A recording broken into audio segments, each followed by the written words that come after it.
Hi ಎಲ್ರಿಗೂ. ಈ ಅಜ್ಜ ಅಜ್ಜಿ ಇಬ್ಬರು ಸ್ವಾಭಿಮಾನದಿಂದ ಚಾಟ್ಸ್ನ ಮಾರಿ ಜೀವನ ಮಾಡ್ತಾ ಇದ್ದಾರೆ. ಇವ್ರ ಇನ್ಸ್ಪೈರಿಂಗ್ ಸ್ಟೋರಿ ಕೇಳಿ. ಹೆಸರು ಜಗದೀಶ್. ಎಷ್ಟು ವರ್ಷ ಆಯ್ತು ಅಜ್ಜ ಇಲ್ಲಿ ಬಂದು? ಇಲ್ಲಿ 20 ವರ್ಷದಿಂದ ಮಾಡ್ತಾ ಇದ್ದೀವಿ. ನೀವು ಇದೇ ಊರವ್ರಾ? ಇಲ್ಲಿ ಅವರ ಈ ಏರಿಯಾದವ್ರೇನಾ? ಇಲ್ಲೇ ಇರೋದು ಮನೆ. ಹಾಂ, ಊರಿಗೆ ಬಂದು ಹೆಸರುಗಟ್ಟ. ಹೌದಾ? ಇಲ್ಲಿ ಬಂದು 20 ವರ್ಷ ಆಯ್ತಾ? ಸಿಕ್ಕಾಪಟ್ಟೆ ಫೇಮಸ್ ಅಂತ ನೀವು? ಫ್ಯಾಕ್ಟ್ರಿಯಲ್ಲಿ ಇದ್ವಿ ಮುಂಚೆ. ಹಾಂ, ಫ್ಯಾಕ್ಟ್ರಿ ಕ್ಲೋಸ್ ಆಯಿತು. ಹಾಂ, ಅದರಿಂದ ಮಾಡ್ತಾ ಇದ್ವಿ. ಅವಾಗಿಂದ ಇಲ್ಲಿ ಮಾಡ್ತಾ ಇದ್ದೀರಾ? ವಾಲೆಂಟ್ ಅಜ್ಜಿನೂ ಇರ್ತಾರಂತೆ ಇಲ್ಲಿ? ಇರ್ತಾರೆ, ಇನ್ನೂ ಬಂದಿಲ್ಲ. ಎಷ್ಟೊತ್ತಿಗೆ ಬರ್ತಾರವರು? ಬರ್ತಾರೆ ಒಂದು 6-6:30. ಹಾಂ, ಸಿಕ್ಕಾಪಟ್ಟೆ ಫೇಮಸ್ ಆಗ್ಬಿಟ್ಟಿದ್ದೀರಾ ಅಜ್ಜ ನೀವು? ಆ ಥರ ಏನಿಲ್ಲ. ಹೌದಾ? ನಾಚ್ಕೊಂಬಿಟ್ರಿ. ಸೊ ಈಗ ಈ ಬೇಲ್ಪುರಿನ ತಿನ್ನೋಣ ಅಷ್ಟರೊಳಗೆ ನಿಪ್ಪಟ್ಟು ಮಸಾಲಕ್ಕೂ ಆರ್ಡ್ರ್ ಮಾಡಿದ್ದೀನಿ ನಾನು. ಸೊ ತಿನ್ನೋಷ್ಟರೊಳಗೆ ಅಜ್ಜಿ ಕೂಡ ಬರಬಹುದು. ನನಗೆ ಅಂತ ಇವಾಗ ನಿಪ್ಪಟ್ಟು ಮಸಾಲ ಕೂಡ ರೆಡಿ ಮಾಡ್ತಾ ಇದ್ದಾರೆ. ತುಂಬ ಟೇಸ್ಟಿಯಾಗಿರುತ್ತೆ, ನನಗಂತೂ ಇಷ್ಟ ಆಯಿತು. ಒಂದು 80% ಅಂತೂ ನಾನು ಇದನ್ನ ಇಷ್ಟಪಟ್ಟಿದ್ದೀನಿ. ಯಾಕಂದರೆ ಎಲ್ಲ ಕಡೆನೂ ನಾನು ಇಷ್ಟ ಆಗಲ್ಲ ನನಗೆ, ಬಟ್ ನಂಗೆ ಇಲ್ಲಿ ತುಂಬ ಇಷ್ಟ ಆಯಿತು. ಆ್ಯಂಡ್ ನೋಡಿ, ಇವ್ರಿಗೆ ಕೆಲಸ ಹೋಯಿತು ಅಂತ ಹೆಣ್ಮಕ್ಳ ಮೇಲೆ ಭಾರ ಹಾಕಿ ಕುತ್ಕೊಂಡ್ಬಿಡ್ಬೋದಿತ್ತು ಸೋಮಾರಿ ಥರ.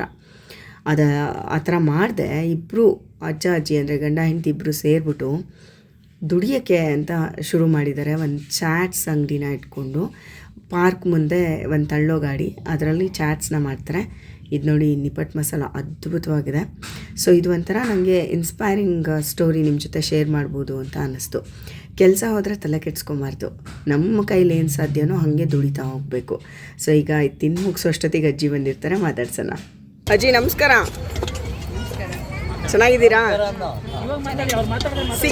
ಸಿಕ್ಕಾಪಟ್ಟೆ ಫೇಮಸ್ ಅಂತ ನೀವು ಆಗಲೇ ಅಜ್ಜ ಹೇಳಿದ್ರು, ನಾಚ್ಕೊಂಬಿಟ್ರು. ಆಮೇಲೆ ನೀವು ಬರಲಿ ಅಂತ ನಾನು ಸುಮ್ಮನಾದೆ.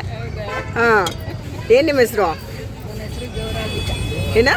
ಗೌರಾಂಬಿಕಾ. ಗೌರಾಂಬಿಕಾ. ಎಷ್ಟು ವರ್ಷದಿಂದ ಮಾಡ್ತಿದ್ದೀರಾ ಅಜ್ಜಿ ಇಲ್ಲಿ ಬೇಲ್ಪುರಿ? 20 ವರ್ಷದಿಂದ ಮಾಡ್ತಾ ಇದ್ದೀವಿ. ಎಷ್ಟು?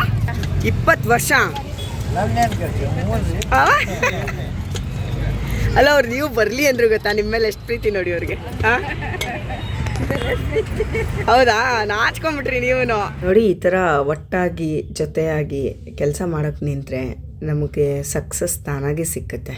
ಶ್ರದ್ಧೆ ಇರಬೇಕು ಮತ್ತು ಪ್ರೀತಿಯಿಂದ ಕೆಲಸ ಮಾಡಬೇಕು. ಸೊ ಇವರು ಕೆಲಸ ಹೋಯಿತು ಅಂತ ತಲೆ ಮೇಲೆ ಕೈ ಹೊತ್ಕೊಂಡು ಕೂತ್ಕೊಳ್ದೆ ಅಥವಾ ಇನ್ನೆಲ್ಲೋ ಕೆಲಸ ಹುಡುಕೊಳ್ದೆ ತಮಗೆ ತಾವೇ ಕೆಲಸನ ಸೃಷ್ಟಿ ಮಾಡ್ಕೊಂಡಿದ್ದಾರೆ. ಸೊ ಅವ್ರಿಗೆ ನಾವು ಹ್ಯಾಟ್ಸ್ ಆಫ್ ಹೇಳಬೇಕು. ಅಂದರೆ ಇಲ್ಲಿ ಯಾರೋ ಬಂದು ನಮ್ಮ ಜೀವನದಲ್ಲಿ ಏನೋ ಮಿರಾಕಲ್ ಮಾಡಿಬಿಡ್ತಾರೆ ಅನ್ನೋದು ಸುಳ್ಳು. ನಮ್ಮ ಜೀವನನ ನಾವೇ ನಡೆಸಬೇಕು. ನಮಗೇನೇ ಆಘಾತ ಆದ್ರೂ ನಾವೇ ತಡ್ಕೊಬೇಕು, ನಾವೇ ರಿಪೇರಿ ಮಾಡ್ಕೋಬೇಕು. ಸೊ ಇಲ್ಲಿ ಇವರು ತಲೆ ಮೇಲೆ ಕೈ ಹೊತ್ಕೊಂಡು ಕೂತ್ಕೊಳ್ದೆ ಕೆಲಸ ಶುರು ಮಾಡಿ ಸಕ್ಸಸ್ ಆಗಿದ್ದಾರೆ. ಆಲ್ ದ ಬೆಸ್ಟ್ ಅವ್ರಿಗೆ.